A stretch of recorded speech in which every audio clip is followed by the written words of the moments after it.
fais 115 000 par année puis je peux pas me permettre une maison de plus que 350 000. Emilia nous a laissé un commentaire sur ma dernière vidéo qui disait « Écoute, moi et mon chum, on fait 115 000 par année, puis notre banque nous dit qu'on peut pas se permettre une maison de plus que 350 000. » Elle me dit « Ben, j'ai juste des dettes d'auto, je comprends pas. » Fait que moi, je suis allé à l'envers, j'ai pris cette situation-là, je me suis dit « Ben, parfait. S'ils veulent s'acheter une maison de 350 000 puis que c'était ça leur maximum, je prends pour acquis que la personne à leur banque a fait du bon travail. » Ça fait 350 000 moins 5 de mise de fonds, 17 500 $. Ça donne un montant de financement de 332 500 $.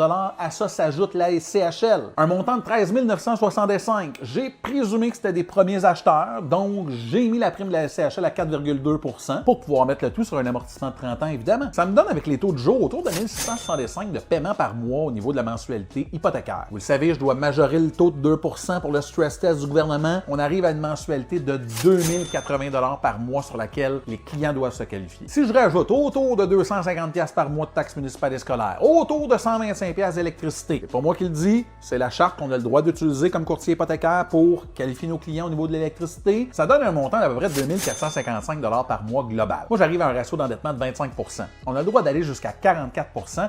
Donc, si ce que eux me disent est vrai, leur auto, pour les deux, leur coûte 1750 $ par mois à deux. Vous aurez donc compris qu'on peut quasiment doubler le montant pour lequel ces gens-là se qualifient s'il n'y avait pas d'auto à payer. Imaginez à quel point ce serait plus rentable pour eux de se débarrasser de leurs véhicules qui visiblement sont neufs, puis d'acheter deux vieilles Régines cash. Tu sais, dans la vie, tout est une question de choix. Tu sais, moi, je suis pas là pour vous dire quoi faire, là. Je suis vraiment juste là pour calculer mathématiquement, comme un courtier hypothécaire le ferait, combien vous pouvez vous permettre.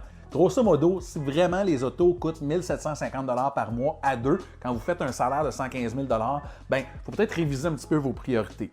Dans le fond, moi, ce que je ferais, c'est que j'essaierais du mieux possible de me débarrasser des véhicules, d'acheter des véhicules qui ne sont pas neufs puis que je serais capable de payer cash. Et une fois ça fait, bien là, vous allez pouvoir vous permettre une propriété pas mal plus intéressante avec des ratios d'endettement qui seront dans les normes. Et qu'est-ce que ça fait une propriété? Ça prend de la valeur. Qu'est-ce que ça fait un char? Ça perd de la valeur. Si tu veux analyser avec moi quelles devraient être tes priorités en termes de paiement de dette, bien, gêne-toi pas. Écris-moi en privé. Mon service est 100% gratuit. On va établir un plan, puis que ce soit pour dans 2 semaines ou dans 2 ans, bien, le plan va être bon pour toi. On va y arriver.